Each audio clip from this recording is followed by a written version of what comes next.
Hola a todos, ¿cómo andan? En Radio Antorchas seguimos ampliando el debate y la reflexión sobre las ideas económicas que marcaron nuestra historia y el presente.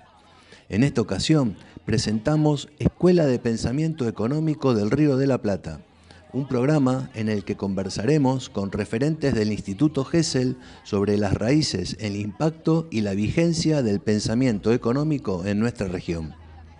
La charla contará con la participación de Carlos Lusch y Ademar García, destacados integrantes del Instituto Gesell, además de la presencia de Jorge Sánchez y Adolfo Storni, asegurando un diálogo enriquecedor y profundo. Este programa será una oportunidad única para explorar el desarrollo de la economía en el Río de la Plata, su evolución y sus desafíos actuales. El agendamiento de alternativas para el presente argentino propone, entre otras cosas, revisar la historia del pensamiento y la Escuela de Pensamiento Económico del Río de la Plata es necesaria para entender la situación actual. El desafío con todos estos debates es volver a esas sendas. Espero que les guste la charla.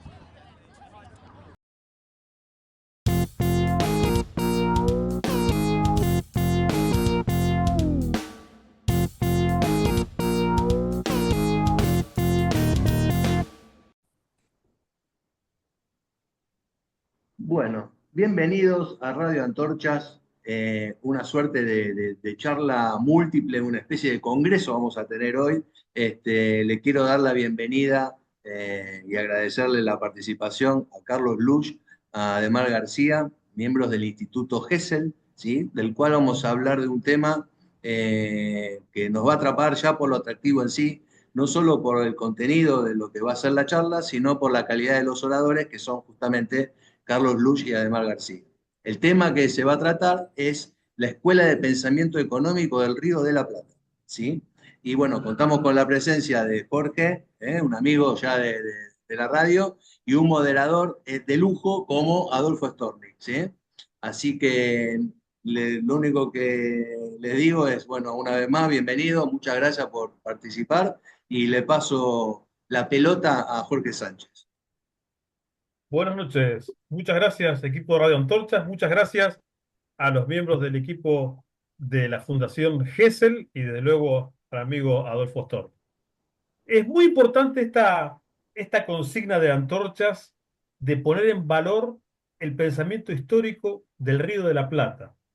Primero porque tuvo una, una importancia relativa muy grande en algún momento de la historia y como decía Carlos en alguna conversación preliminar que tuvimos, durante el siglo XX lo fuimos perdiendo.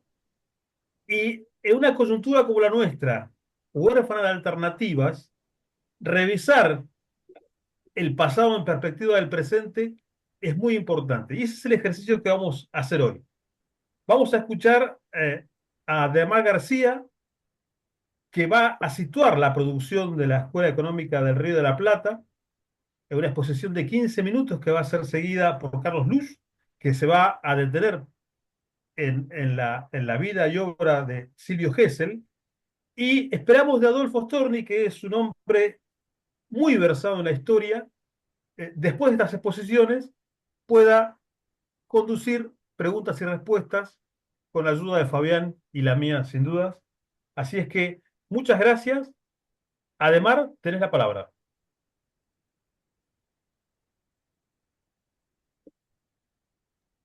Ahí está. Bueno, gracias Jorge, gracias Fabián, y gracias Adolfo y gracias Carlos por invitarme. Soy integrante del Instituto Silvio Gesell, que coordina el doctor Carlos Lusch. Y bueno, me invitó a esta sorpresivamente, para mí fue de una sorpresa, grata sorpresa, la invitación de Carlos Lusch. Este, mm, Mi exposición se va a centrar en el pensamiento de la Escuela Económica del Río de la Plata y particularmente de Silvio Gesell durante la conversión de 1899. La conversión que se llamó, terminó siendo en definitiva la Ley 3871, 3871 de 1899. Roca había subido la presidencia en 1898 y fue hasta 1904 presidente. Fue el único presidente en la época de los 6 años de presidencia que tuvo 2 mandatos. Fue el único presidente que fue reelegido con 2 mandatos, con mandatos intermedios. Y en las 2 presidencias, la de 1880 hasta 1886 y la de 1898 hasta 1904, funcionó con planes de conversión, como se decía en aquel momento. Recordemos que Argentina tuvo 6 conversiones o convertibilidades. La primera fue en 1826 con Rivadavia, el Banco de la Provincia de Buenos Aires, el Banco de Descuentos. La segunda la hizo Mitre y se continuó durante el gobierno de Sarmiento hasta la crisis de Alvear en 1874.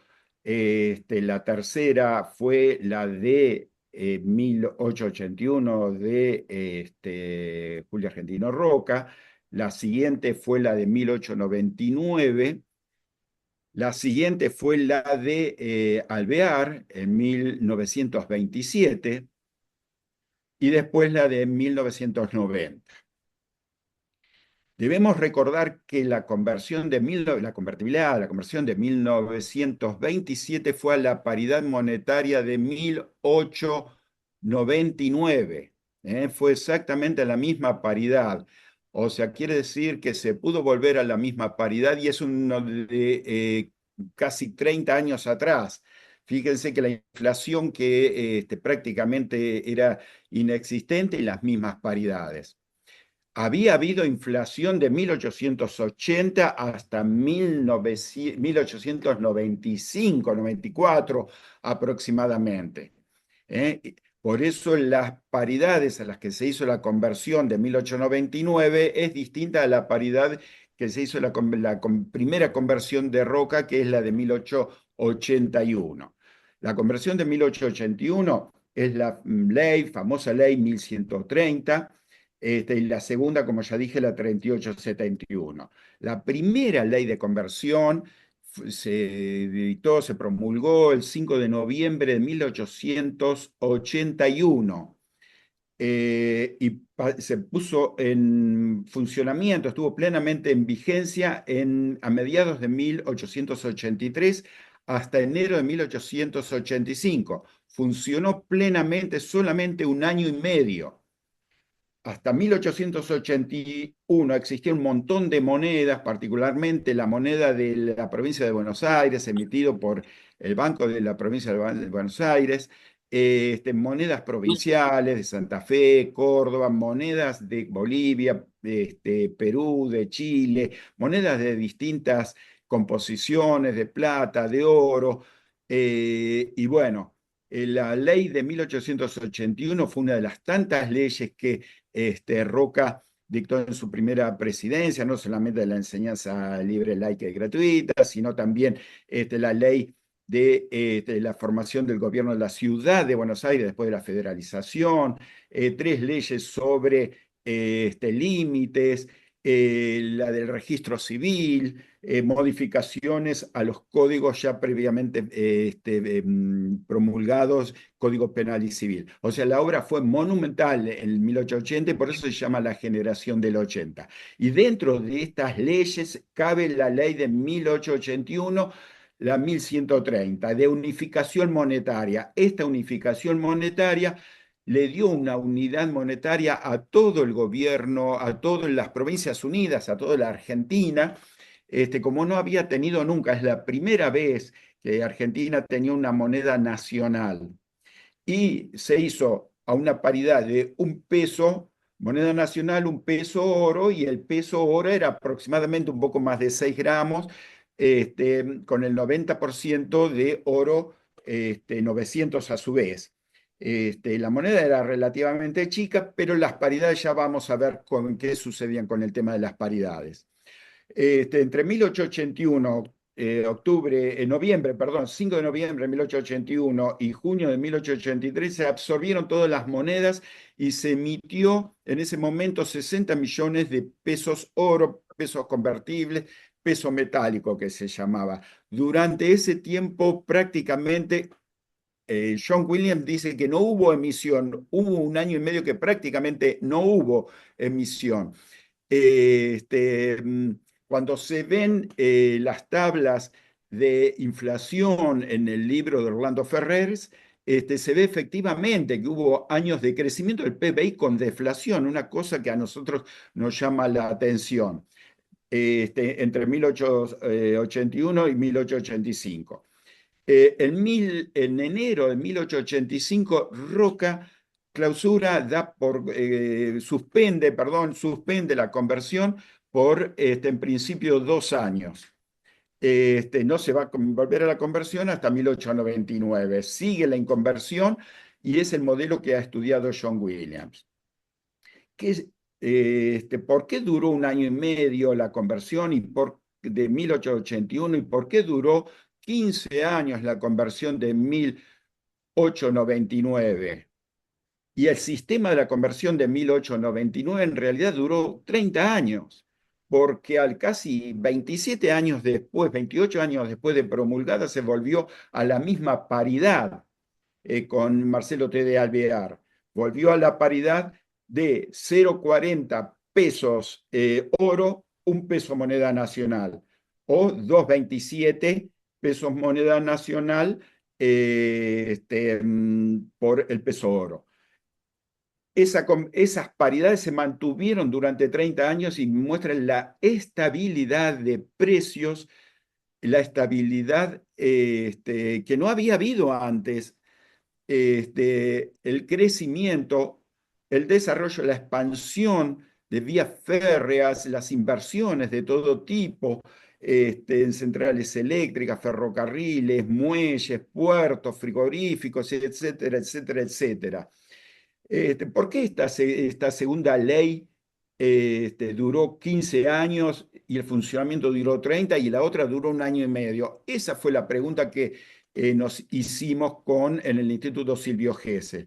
Y estudiando un poco el libro particularmente la bibliografía de John Williams, también hay algo de Cortés Conde, hay también Orlando Ferreres, hay varios otros autores. Pero básicamente, y si se pudieran pasar, Fabián, el cuadro 7.5 de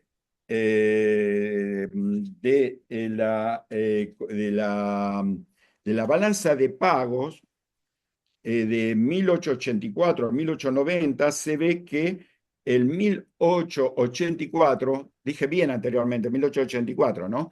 1884, la balanza de pagos resultó negativa. Para ese momento,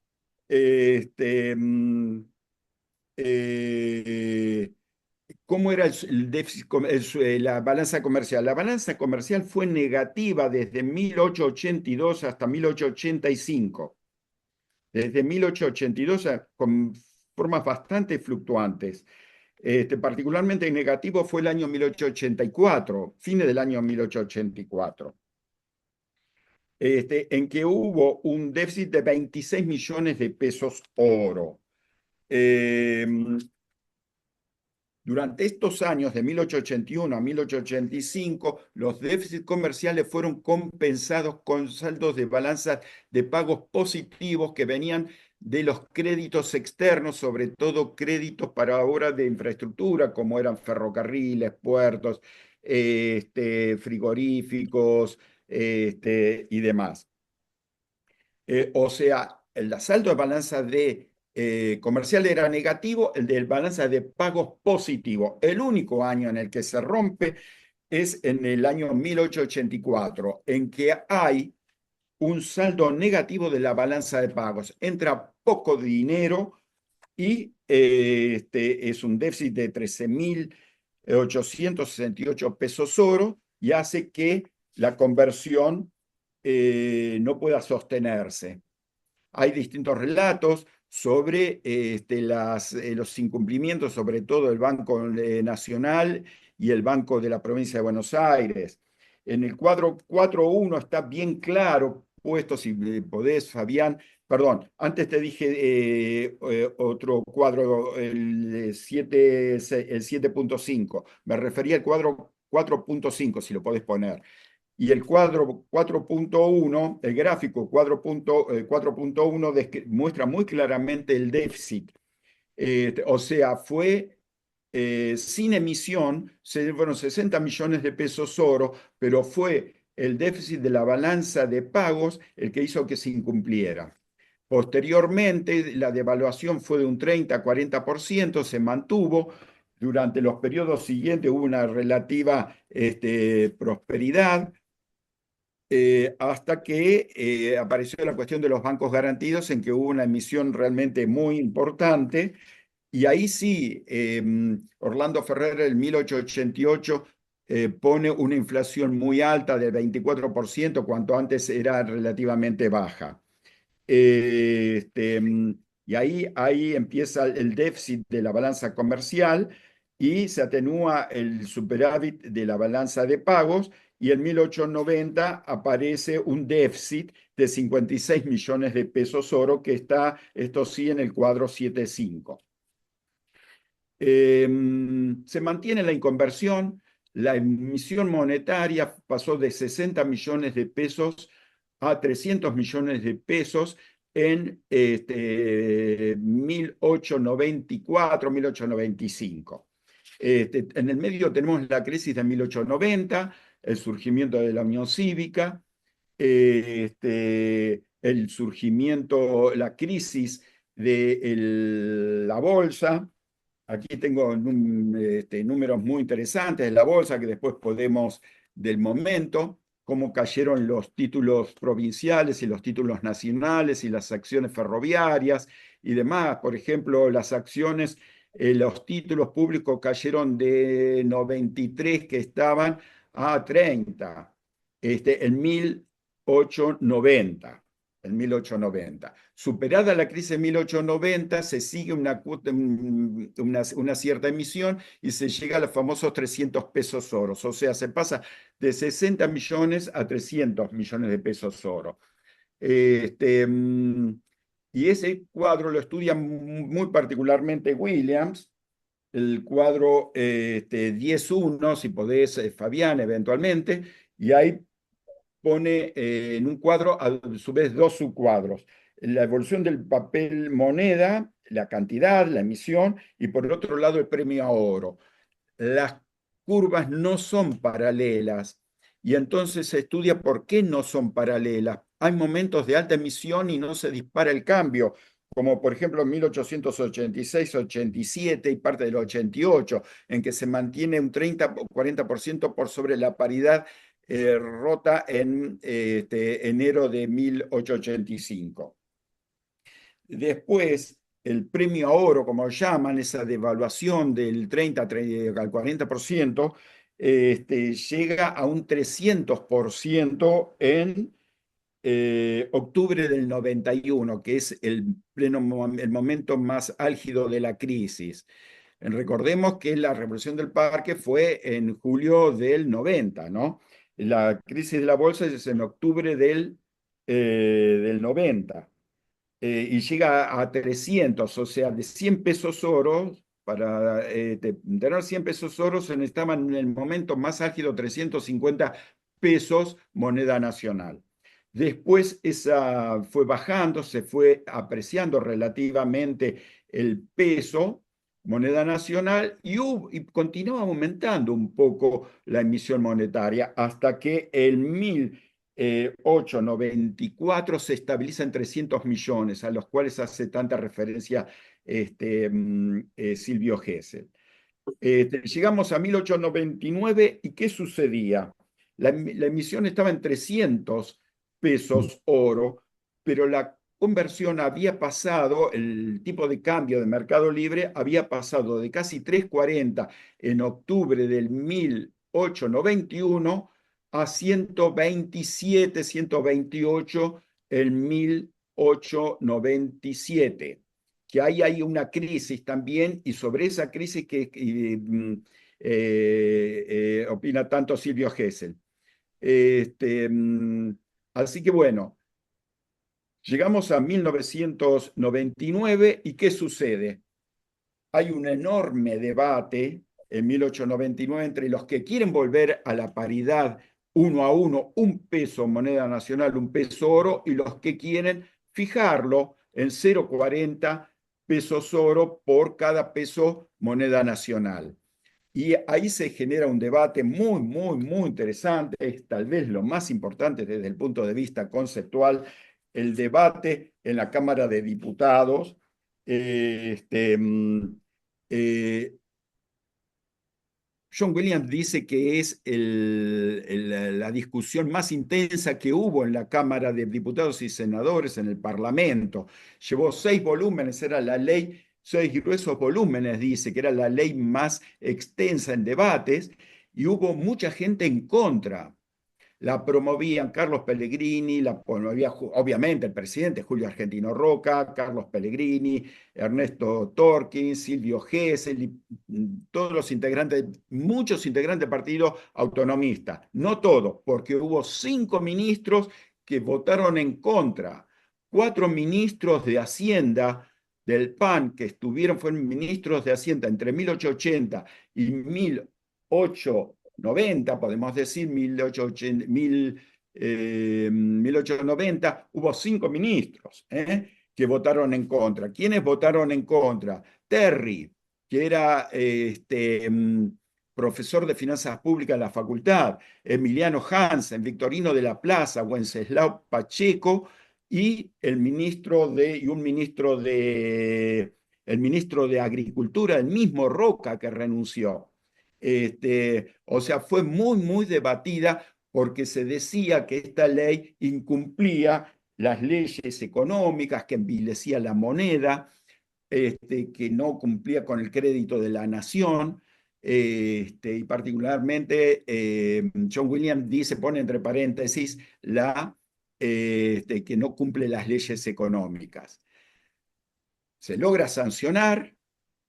Tenemos que seguir estudiando mucho más la cuestión de los debates parlamentarios que hemos leído, partes son interesantísimos, y se trata sobre todo el precio de la moneda. ¿Qué precio hay que legislativamente se le da a la moneda y se establece un cambio fijo? Ese cambio fijo a esas paridades permitió un superávit de balanza comercial durante 30 años, 40 años. Y para terminar, Jorge, en 1880-1885 hubo déficit comercial. Desde 1899 en adelante hubo superávit comercial. Y déficit de balanza de pagos hubo siempre. Lo asombroso en el libro de Orlando Ferreres, 2 siglos de economía argentina, es que a lo largo de 100 años, decime Jorge, ¿cuántos años tuvo Argentina superávit de balanza de pagos? Durante 100 años. ¿Te animás a decir? Y muy poquitos. 93 años tuvo muy poco positivo, 97 años de déficit de balanza de pagos. Y lo que sucedió a principios del siglo que los superávit comerciales compensaban los déficits de balanza de pagos. Bien, bien. Hasta que eso se rompió en el 50. Empezó a haber déficits comerciales, devaluaciones, algunas bien hechas, otras mal hechas, y bueno, fue un desastre.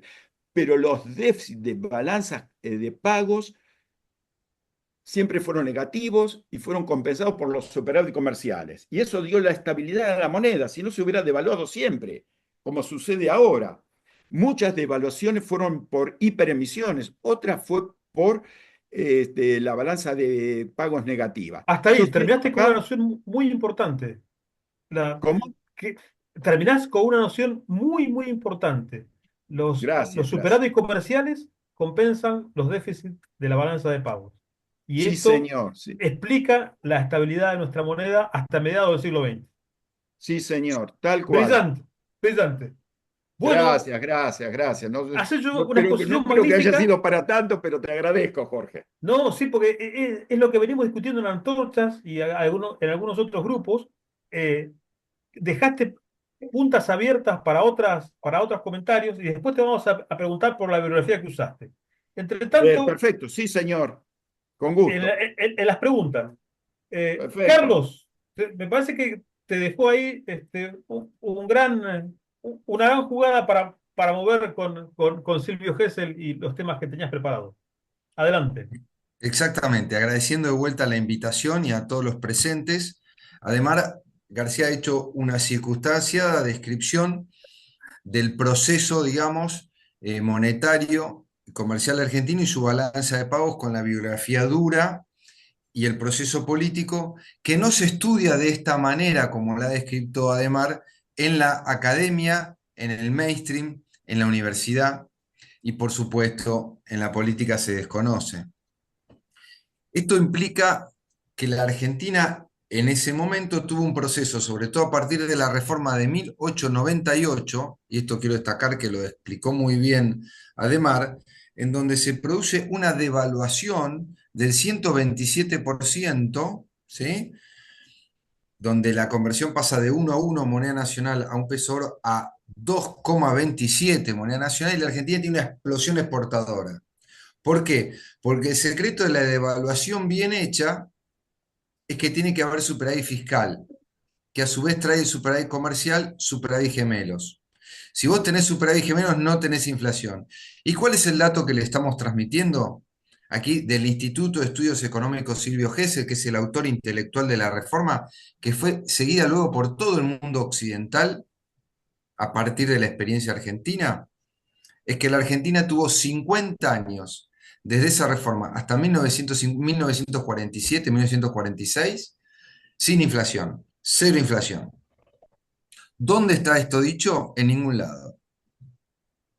Es producto de la investigación nuestra del instituto, en nuestras publicaciones, destaco el libro Keynes y Gesell, el nuevo paradigma.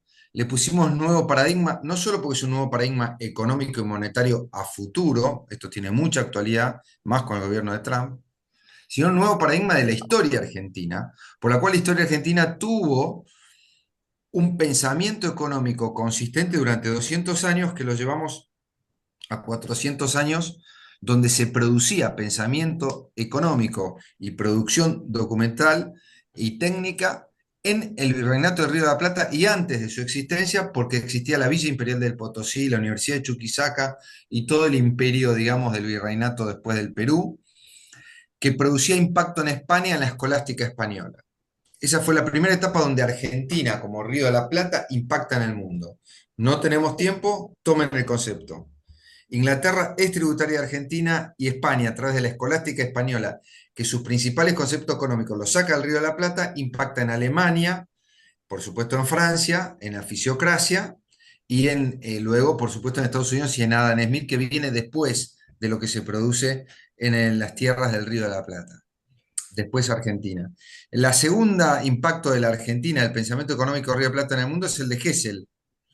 Y este es el más importante porque John Maynard Keynes, en el Tratado General, su famoso Tratado General de la Ocupación, el Interés y el Dinero, cita, textual, el futuro aprenderá más del espíritu de Gesell que de Marx. Esto significa que Keynes está diciendo que el futuro, es decir, ahora que llegó el futuro, lo que viene en el siglo XXI tiene más que ver con Silvio Gesell que con el capitalismo de Marx, marxista, el libro de Capital, y todos hablan de la caída del capitalismo de Occidente y que después vendrá marxismo. Eso es erróneo y el mismo Keynes dice, no, después viene Silvio Gesell. Lo que está diciendo Keynes es, después de mí no sigo yo, Keynes no es para siempre. Después de mí Gesell, no Marx. ¿Y qué dijo Gesell? Gesell es un pensamiento desarrollista, que voy a explicar, y es un keynesianismo sin inflación. Gesell es antiinflacionario. Y el secreto de Gesell es el manejo de la balanza de pagos, de la balanza comercial y del tipo de cambio. Y crea la macroeconomía en la República Argentina, adoptada por el segundo gobierno de Roca y copiada en todo el mundo occidental, empezando por Estados Unidos y Gran Bretaña y el resto de Europa occidental. ¿Por qué? Porque en esa ley de 1899, que es lo que no ha dicho el mainstream argentino, ni la academia ni la universidad, pues no lo han estudiado, las universidades privadas estudian, han publicado todo al revés. Ustedes verán que las universidades importantes, Di Tella, San Andrés, Austral y la UBA, todas las privadas, mencionan que la Argentina adopta la ley de conversión y adopta el patrón oro en 1899, cuando lo que hizo fue al revés, abandonó el patrón oro, que era la religión del mundo, por la escuela, en ese momento, clásica inglesa, y a través de David Ricardo, el mismo Carlos Marx, todos defienden el patrón oro y la tasa de interés, lo que luego se llamaría monetarismo. En la Argentina se abandona el patrón oro, se devalúa, se adopta el tipo de cambio fijo oro, que lo adopta el Estado, no los mercados internacionales, porque la libra estaba respaldada por el oro, era una convertibilidad, la Argentina tenía una convertida con la libra inglesa, la Argentina rompe, y para poder establecer los precios y los mecanismos de funcionamiento de la economía y hacer política económica, la Argentina, a través del asesoramiento de Ernesto Torkins, que después fue un gran banquero argentino, era la figura patricia del sistema financiero argentino y mundial, pues les cuento que el acuerdo de Bretton Woods, así como lo conocemos originalmente, fue escrito en su primera versión en Buenos Aires. Ernesto Torkins lo llamó Franco Universal y Silvio Gesell escribió un libro y lo publica, lo llamó IVA, International Valuta Association, Asociación Universal de Cambios, que después Keynes hace propio con un proyecto que se llama Bancor, el famoso Bancor de Keynes, que es la base de Bretton Woods. En realidad Keynes lo copió prácticamente de Silvio Gesell y de lo que se escribió en Buenos Aires. Hay que hablar bien de la honestidad intelectual de Keynes, que si bien no reconoce todo esto, cita a Silvio Gesell en su tratado, que es el más importante libro de economía del siglo XX, reconocido abiertamente, y en el centro de ese tratado habla de Buenos Aires, de la crisis de 1890. Y notoriamente, llamativa, ningún economista argentino menciona esto. No hay libros que lo estudian, porque estamos sometidos un poco al pensamiento eurocéntrico, norteamericano, de los think tanks, y hemos perdido la capacidad de análisis crítica de nuestra propia historia y del pensamiento económico nacional de 400 años. Esta conclusión la llevamos por el estudio de la figura de Silvio Gesell, que es el economista más citado por John Maynard Keynes, o Keynes, en su Tratado General. La teoría general de la ocupación, del interés y el dinero cita muy pocos economistas, le dedica un capítulo entero a Silvio Gesell, y es el economista más citado. Apenas cita a Alfred Marshall y a nadie más. Y fíjense, o a muy pocos, y fíjense que él cita la crisis de la Baring Brothers de 1891, y desatada en 1890, y en la crisis de 1889 con Juárez Selman como el inicio de la crisis que genera el nuevo pensamiento económico del siglo XX. Y acá se produce algo liminar que queremos transmitir, que es que en ese momento se abandona la teoría del valor, que basaba el sistema de precios en el valor del oro, el patrón oro, y se pasa de la teoría del valor a la teoría de los precios, a teoría del precio. Y para calcular el valor de la moneda ya no era el oro el que había que tener y medir, sino los precios de la economía. Y Silvio Gesell crea un sistema que ahora se llama justamente el IPC, el índice de precios al consumidor y mayorista, y lo que llamamos Instituto INDEC, por el cual él crea un índice general de precios ponderado por la importancia de cada producto y servicio en el peso de la economía, y el sector externo también como clave para establecer el tipo de cambio de equilibrio entre la economía nacional y la economía internacional. Eso es un invento argentino. Silvio Gesell era amigo de Ernesto Torkins, gran figura patricia del sistema económico, era la mano derecha de Roca. Él le ponía su gerente del grupo Torkins como ministro de Economía desarrollista. Y la Argentina, recuerden ustedes que a partir de esa reforma, y durante 30 años, durante 50 no tuvo inflación, pero durante 30 años estuvo entre los primeros países del mundo por PIB per cápita. Les cuento que en 1927, cuando Alvear impone el patrón oro, porque él igual era el tipo de cambio apreciado, Argentina tuvo en ese año el primer PBI per cápita del mundo. Esto lo dice el doctor de Oroconesa, lo tiene documentado. El PIB per cápita más alto del mundo, aunque podía ser corregido por tipo de cambio, objetivamente el PBI per cápita más alto fue el argentino. Y durante los primeros años del siglo XX, la Argentina estuvo entre los 4 países con mayor PIB per cápita del mundo.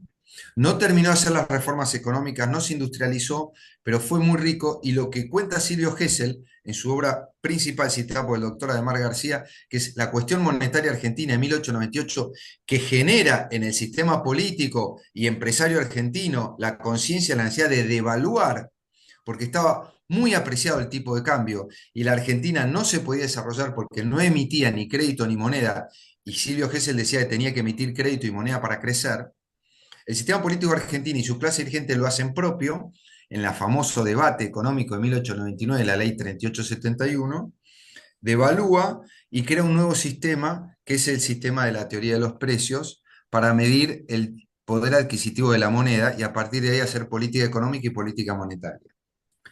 John Williams de la Universidad de Harvard y la Universidad de Princeton, luego presidente de la Reserva Federal de Nueva York, y fue uno de los fundadores y referentes, no solo de la Reserva Federal, sino de la política económica después de la Gran Depresión y en la década de 1920, viene a la Argentina, está más de medio año en la biblioteca del señor Torkins, a quien agradece, y saca el libro citado por Ademar García sobre el funcionamiento de la balanza de pagos, el tipo de cambio y el funcionamiento de las exportaciones, importaciones y la política monetaria argentina, y esas conclusiones son llevadas a Estados Unidos y se genera también allí una escuela que innova en política económica y que es la base de la política monetaria después de la Reserva Federal y después de 1930, de la Gran Depresión, del keynesianismo, tanto en Gran Bretaña como en Europa, como en Estados Unidos. Ustedes saben que el New Deal de Roosevelt, el autor intelectual es Irving Fisher, economista de la Universidad de Yale, que se declara, hemos publicado los documentos de Fisher en nuestro libro Keynes y Gesell, y también John Maynard Keynes, tenemos las cartas publicadas, se carteaba con Silvio Gesell, se declara un humilde discípulo del empresario Gesell. Pero todo esto fue desarrollado en la Argentina, como dijimos. Y la pregunta que sigue es, ¿por qué en la Argentina? Porque la Argentina estaba preparada intelectualmente, moralmente y sobre todo en la conciencia política, como país de la periferia que necesitaba exportar y desarrollarse, en entender lo que proponía Silvio Gesell y que era necesario abandonar el patrón oro para desarrollarse, si no estábamos en un cepo como ahora. Y Argentina abandonó el cepo exitosamente con superávit gemelos y con 10 años que se quejaba Silvio Gesell de tener 300 millones de pesos siempre estancado, venían millones de inmigrantes, se creaban cada 100 kilómetros, se extendían las miles de kilómetros de vía férrea por año, se iban creando los pueblos, iban llegando los inmigrantes y no se le daba el insumo principal para desarrollarse, que ¿cuál era? El dinero. Entonces, estamos trayendo inmigrantes, pueblos, ciudades, ferrocarriles, y no tienen plata para manejarse, están en la pobreza porque no hay crédito para expandirse. Tenemos que abandonar este sistema estricto del cepo de los 300 millones de pesos atado uno a uno con el oro, porque cada vez entramos en recesión y Argentina en 1895 entra en recesión. Por eso decimos que desde 1895 hasta 1945 o 46 son 50 años sin inflación, porque no los hubo. Y es así que los exportadores y los distintos intereses económicos chocan fuertemente con el mainstream, pero ganan. Roca es muy atacado por esto. El diario La Nación es justamente uno de los diarios, según comenta John Williams, que más se oponía. Pero Torkins y el sistema empresario argentino y el campo argentino dicen que necesitan exportar. Después el diario La Nación se convierte en defensor de los intereses del campo y entiende esa situación tarde. Y la Argentina aumenta sus exportaciones y sus ingresos en divisas tan rápido, tan pronto, en tan gran volumen, que esto es otra cosa que quiero transmitir en este programa, me parece importante y no es conocido, según lo documenta Silvio Gesell en sus libros. Tiene varios escritos en Buenos Aires, luego va a Europa a transmitir lo que descubre la Argentina y su misma obra para expandirla, como después lo cita Keynes y los economistas europeos, que la Argentina en 1910, y esto escuchen con atención porque es muy importante, tampoco ha sido investigado, no es conocido, tenía más oro la caja de conversión argentina que la totalidad del oro existente en las bóvedas del Banco de Inglaterra. Argentina se había convertido en el centro del sistema financiero y monetario mundial, por casualidad o no, pero el oro estaba en la Argentina y no estaba en Londres, lo cual causó conmoción. Y vinieron economistas de Estados Unidos, de Alemania, cantidad de libros, economistas alemanes, estaba el Imperio Alemán, tenemos los libros publicados en el libro Keynes y Gesell, de los alemanes, y por supuesto los ingleses, vino Alec Ford de la Universidad de Oxford, y los norteamericanos como John Williams y otros, a estudiar el fenómeno argentino. Esto cambia completamente el pensamiento económico occidental y mundial, y también indica que había una clase dirigente esclarecida en la Argentina, de gran nivel. en todos los campos, como eran los gabinetes de Roca y el resto de los gabinetes de los gobiernos de ese entonces que desarrollan la Argentina. Democratizan el país, pero no se democratiza económicamente, tema para otra conversación. Después viene el peronismo mucho más adelante, pero hubo grandes gobiernos desarrollistas como el mismo de Alvear, Justo, y los ministros que sucedieron a Roca. Pero básicamente la reforma fue esa y no hubo inflación, no hubo un exceso de emisión ni de crédito, fue muy prudencial. Torkins fue la figura que cuidó que no hubiera sobreemisionismo y todo el manejo del tipo de cambio, balanza de pago y balanza comercial fue cuidadosamente supervisado por esos ministros y con gran éxito. De modo tal que en 1938 nos cuenta el doctor Conesa que los economistas ingleses, incluso Caleb Clark, publica en Londres un libro de economía, Tratado de Economía, donde menciona que la Argentina está destinada a ser en los próximos años, para la década del 60, el principal país del mundo, el PBI per cápita más grande del mundo. Bueno, eso no pasó, pasaron cosas, como siguen pasando ahora. Básicamente el tipo de cambio del dólar barato, la divisa barata, que la Argentina, problema que resuelve en 1899 y que hemos olvidado en el túnel de la noche y la oscuridad de nuestra historia, la Argentina dio luz al mundo y nos olvidamos de eso. ¿Sí? Estados Unidos adopta estas políticas, sobre todo después de Bretton Woods, pone el dólar como divisa hegemónica y las instituciones financieras internacionales para mantener el equilibrio, como siendo el Estados Unidos el que genera el manejo del crédito, del comercio internacional y de la moneda, pero basado en las estructuras que había hecho la Argentina para sí misma, que después toma Keynes para Inglaterra, pero el ganador de la guerra fue Estados Unidos y las hace propias. Bueno, esto nos da un poco de esperanza sobre el futuro. Si trajimos soluciones para el pasado, podríamos traerlas para el futuro. El mundo está mirando a Silvio Gesell, tasa de interés negativa, hay un problema en este momento de burbuja financiera, burbuja inmobiliaria, y se está hablando, además de todo lo que es blockchain, criptomonedas, digitalización de monedas, todo lo que nosotros ya estamos escuchando, la necesidad de generar monedas que no tengan interés, como no solo el Bitcoin, sino las famosas OCDC, ¿no? Que son monedas digitales y que, bueno, están implicando por presión de los mismos bancos centrales, están pidiendo sistemas monetarios que no generen burbujas e incluso que no tengan poco rozamiento, comisiones, intereses bajos, porque esto genera una deuda que se convierte en impagable. Todo eso está en cuestionamiento y según Keynes, y dado que Gesell propone un dinero sin inflación y una economía natural que no deprede el planeta, como está tan de moda decir, ni las estructuras sociales, como está ocurriendo en la Argentina, permita un desarrollo equilibrado y el logro del famoso equilibrio general económico que otros autores como Walras, Leontiev, los autores italianos promovieron. Con esto voy redondeando, acreditando que hay otros en esta escuela, y con esto cierro, antecedentes de Silvio Gesell y posteriores. Voy a mencionar, por ejemplo, además de Torkins y Pellegrini ya mencionados, a Alejandro Bunge, que crea la revista de Economía Argentina con Ernesto Torkins, y a través de ellos toda una escuela de economistas, cuyo discípulo principal fue justamente Raúl Previs, discípulo de Alejandro Bunge, escribe Argentina como país abanico, un extraordinario economista, Alejandro Bunge, también de apellido alemán, argentino, estudió en Alemania. Previs también de apellido alemán, estudiaron. Torkins era también representante de la banca alemana, francesa, belga, continental, también de la inglesa, pero estudió en Alemania, igual que Silvio Gesell. Ellos tenían todo ese pensamiento industrial alemán, y yo creo que eso ayudó a esta forma de pensamiento desarrollista que después se derivó en otros, ¿sí? Como Julio Olivera de la UBA, y todos ellos tuvieron relación, esto es para otra conversación, con John Williams y con Estados Unidos, cuando se fueron del país. Y antes de Silvio Gesell lo tenemos a Vicente Fidel López, creador de la Escuela Económica del Río de la Plata en 1874 en la Universidad de Buenos Aires, que era una escuela industrialista y proteccionista, en la cual estaba Carlos Pellegrini, Emilio Cárcano y destacadísimos dirigentes argentinos de alto grado que apoyaban esto para copiar el modelo inglés y el modelo norteamericano, cosa que no sucedió.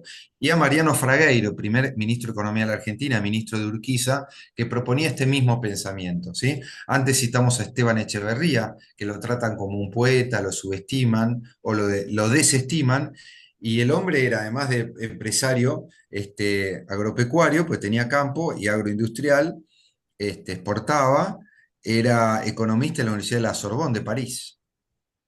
Y podemos ir a Mariano Moreno y a Manuel Belgrano, el fundador de la Escuela de Pensamiento Económico Moderno de Río de la Plata.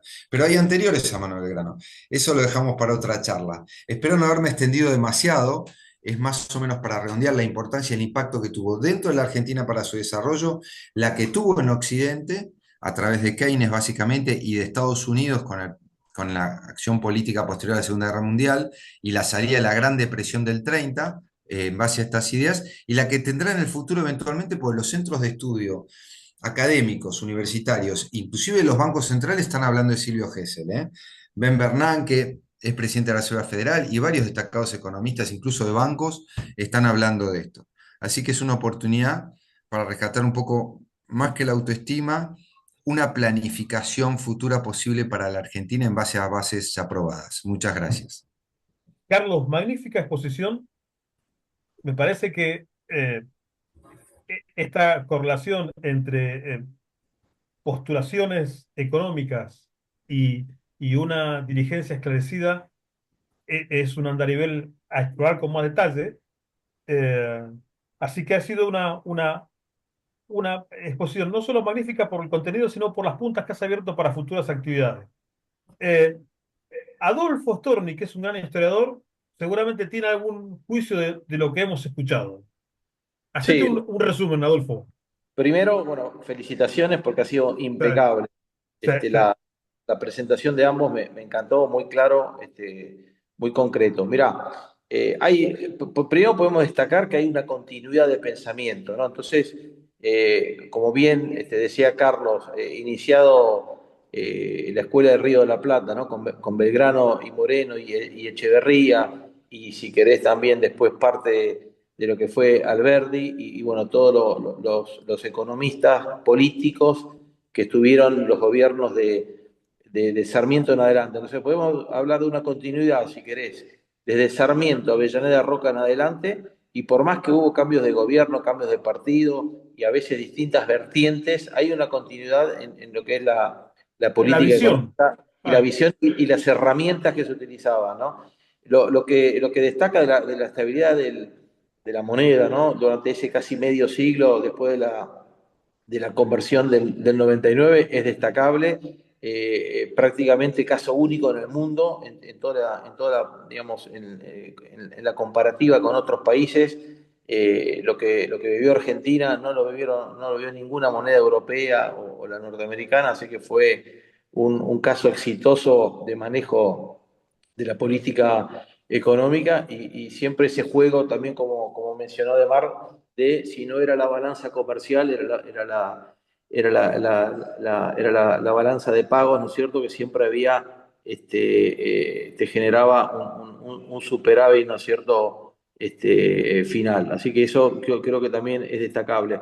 A mí, yo tuve un profesor en la universidad que no lo mencionó, no salió mencionado, que era un especialista en historia del pensamiento económica, y fue él el que a nosotros nos introdujo a Gesell, que este profesor se llama Oreste Popescu, que si bien Sí.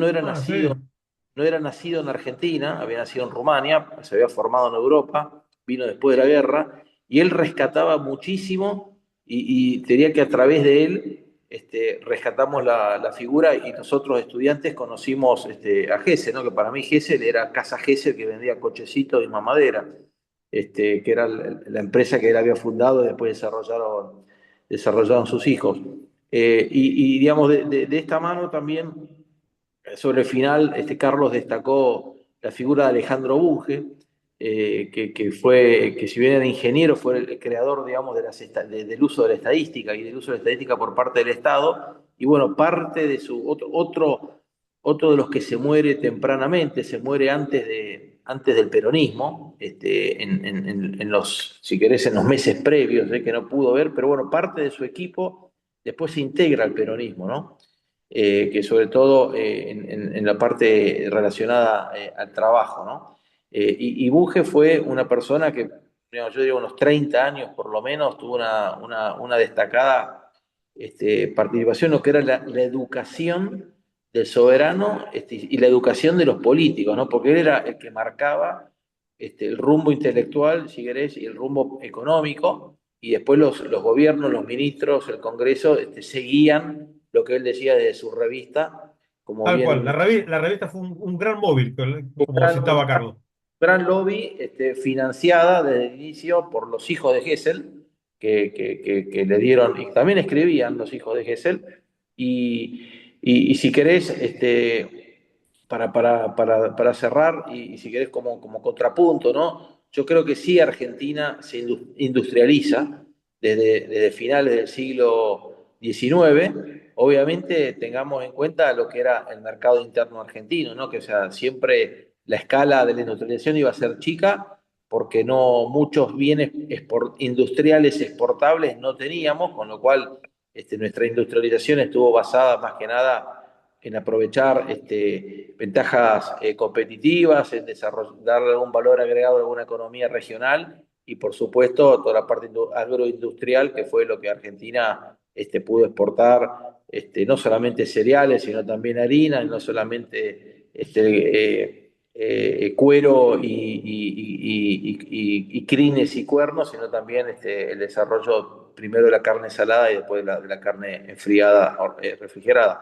Así que Argentina tenía una incipiente industrialización, todos estos economistas hicieron mucho, ¿no es cierto?, desde López y Pellegrini en el debate de la ley de aduanas, en el gobierno de Avellaneda, donde primero se empieza a hablar de lo que es una industrialización, pero también podemos decir que mucho antes tuvimos líderes o políticos que fueron industriales, como fue el caso de Rosas o el caso de Urquiza, que fueron para su época, uno desde Buenos Aires, otro desde el litoral de Entre Ríos, grandes industriales con los saladeros y también con otros emprendimientos industriales. Así que hay una continuidad de pensamiento, de obra de gobierno, de mentes iluminadas y siempre el gran poder político, porque vos podés tener muy buenas ideas y podés tener un banquero detrás que te banque, como era Torque, y podés tener una mente brillante como era Gesell o Bunge, pero si no tenés el poder político que te compra esto y lo lleva y lo implementa, no se logra, ¿no? Yo creo que Argentina dio en los últimos 50 y 80 años grandes economistas, grandes pensadores, pero siempre divorciados de la política. Entonces, nunca fue virtuoso, nunca hubo asociación y nunca fue virtuosa. Yo creo que lo que hay que destacar de esa época era el rol, si querés, y el rumbo que era compartido entre los intelectuales, los políticos y los empresarios, ¿no? Que todos tiraban para el mismo lado. Eso es lo que todavía está pendiente en Argentina y, digamos, algunos lo llaman la puja redistributiva, otros lo llaman directamente la grieta, otros lo llaman el faccionalismo, como decía Joaquín B. González, pero hoy no ves a los grandes tres vértices del triángulo, no los ves todos tirando para el mismo lado. Brillante. Has hecho un cierre magnífico y también has abierto algunas puntas que vamos a seguir trabajando. Fabián, en tu rol de editor, yo creo que deberás cerrar una gran actividad como fue esta, agradecerle a los invitados, algunos esforzados como Adolfo, que se levantó a las 5 de la mañana y todavía está acá trabajando con nosotros, e invitar a las siguientes actividades. Adelante. No tengo más que agradecimiento para Carlos y para Ademar por la charla brindada y por nutrirnos de de conocimientos sobre lo que fue la Escuela de Pensamiento Económico del Río de la Plata. Me generó inquietud e intriga porque ¿por qué no se por qué no se estudia tanto ese periodo que hubo en la Argentina con tantos notables en la economía y en la política? Y, ¿Y por qué no? ¿Por qué no se investiga y no se conoce tanto? Yo sinceramente Bueno, no era un tema que lo tenía dando vuelta, que está circulando en distintos lugares. pero como Y dice Adolfo, son los desafíos por delante, porque por eso, generar sí, sí, sí, me alternativas genera requiere intriga, de pensar. Claro. claro, me genera intriga por qué los economistas actuales o los políticos actuales ignoran esa época, siquiera, por ejemplo, no sé, el gobierno actual se refiere al proceso de- de cómo se deterioró la economía argentina en los últimos años por el excesivo estatismo que hubo. Yo no sé si es una respuesta demasiado reduccionista o capaz es justamente eso. Pero bueno, todo esto me generó intriga y bueno, y me gustaría, si se puede en algún momento, ampliar todos estos conocimientos y ver si se puede llevar a mejor puerto todo lo que está pasando ahora también, ¿no?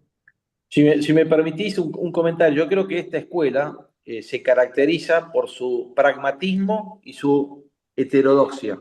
Entonces, cuando se reduce todo a blanco-negro, muchas veces esta escuela es difícil de catalogar porque, digamos, hay cosas que los van a defender o lo van a atacar bandos opuestos, ¿no? Entonces, creo que le ha jugado en contra esa dificultad de clasificarla y, digamos, tal vez y tan asociada a los gobiernos conservadores, pero también a los que tuvieron participación radical en las décadas del 20, del 30 y principio del 40, y creo que eso le jugó en contra, ¿no? Ese excesivo pragmatismo y heterodoxia, ¿no es cierto?, para ir resolviendo los problemas con mucha libertad en la política económica.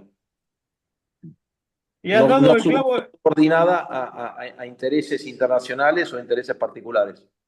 No, pero esta situación, digamos, de inconexión entre la academia y la praxis política, eso es un desafío por delante, porque justamente hay un acervo importante que no logra transmitirse y quedamos siempre en lo extraño, en lo que no es nuestro. Así que seguramente Fabián va a organizar más actividades como esta. Por mi parte, Perdón, Jorge, sí, medio adelante. minutito. La referencia que yo tomé varias, pero la que más me gustó fue la de John Williams, que, o sea, en la bibliografía lo cita a Hessel, cita que estuvo estudiando en la biblioteca de la Casa Torkins, pero cuando era discípulo de Frank Taussig. Frank Taussig tuvo como discípulo a John Williams, tuvo a Dexter White, tuvo a, bueno, fue compañero de Kinberger en la Reserva Federal de Nueva York, en la época en que estaba John Williams también. John Williams intervino en los comercios internacionales, era un especialista en comercio internacional, más que en moneda. Le daba muchísima bolilla a la moneda, pero le daba mucha más bolilla, también le daba entidad al comercio internacional. Y fue vital. El libro que estoy tratando de conseguir se refiere precisamente a la organización de la política después de la Segunda Guerra Mundial, con el hegemonon y la economía internacional con una moneda prevalente en vez del Bancor. Eso lo programó, lo diseñó John Williams. Muchas gracias, Ademar. Fabián, Bueno, no te queda más que saludar. Carlos, Ademar, Adolfo y Jorge, muchas gracias por el tiempo dispensado para Radio Antorchas. Seguramente nos vamos a ver en alguna oportunidad y espero que en los comentarios de la gente que haya mirado este video, a ver qué repercusión les ha dado y para dónde puede salir todo esto también, ¿no? Para futuros programas. Así que bueno, muchas gracias y nos veremos seguramente en otra oportunidad. Un Muchas abrazo a gracias. todos. Gracias, ¿eh? Un gusto Disfruté grande. mucho. Disfruté muchísimo la actividad. Gracias a Abrazo. ustedes por la invitación. No, por favor, muchas gracias.